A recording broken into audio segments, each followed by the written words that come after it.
አቤል የወይኗ ልጅ አወቃችሁት? ስለኛ ቪዲዮ ሰርቶ ሊያዋርደን ነው። አቤል የወይኗ ልጅ እኮ ቪዲዮ ሰራብን፣ ተዋረድን። አቤል የወይኗ ልጅን እናስቁመው። ንቁ! ይሄው ስለኛ ቪዲዮ ሰራ አቤል። ያ አቤል የወይኗ ልጅ የሚባለው ነው አሉ። ስለኛ ቪዲዮ ሰራ፣ ተዋረድን ዘንድሮ። አዎ ላዋረዳቸው ነው። እንግዲህ ከዚህ ቀደም ያያችኋቸው በሙሉ እኔ ራሴ በኤአይ ጀነሬት ያደረኳቸው በቪኦ3 ላይ ጀነሬት የተደረጉ አርቲፊሻል ኢንተለጀንሶች እንጂ ትክክለኛ ሰዎች አይደሉም። ነገር ግን ሪል በሚመስል መልኩ መጥተዋል። ዓለማችን ከፍተኛ የሆነ ስጋትና ከፍተኛ የሆነ ተስፋ ጋር ተጋጭታለች።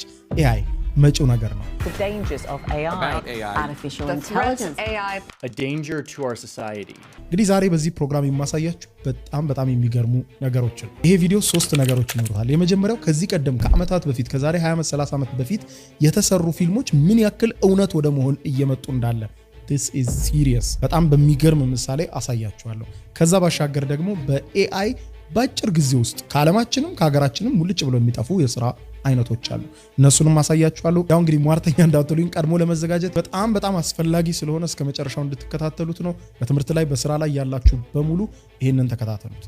ከዚህም ባሻገር ደግሞ እንዲሁ የምናየው ኤአይ ደግሞ ሲመጣ ስጋት ብቻ ሳይሆን እድልም ይዞልን ነው እየመጣ ያለው። ምን አይነት የሥራ ዘርፎች በአዳዲስ በኤአይ ምክንያት ይፈጠራሉ የሚለውንም በዚህ ቪዲዮ እናያለን ማለት ነው። አብራችሁን ቆዩ። እኛን የሚያጋልጠው እኮ ዩቲዩብ ቻናሉን ሰብስክራይብ እንዲደረግልን ነው። ያሳዝናል። የተበላሸ ትውልድ። እነሱ እንደሚሉት አይደለም፣ እነሱን ተዋቸው። የኤአይ ሰዎች ናቸው።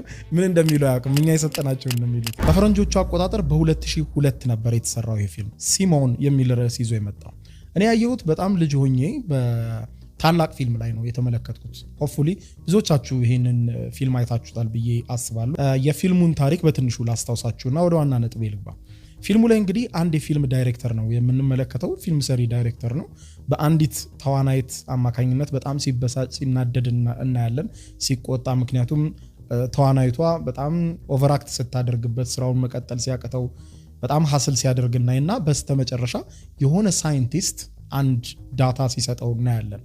ያ ሳይንቲስት የሰጠው ፈጠራ ምንድን ነበረ?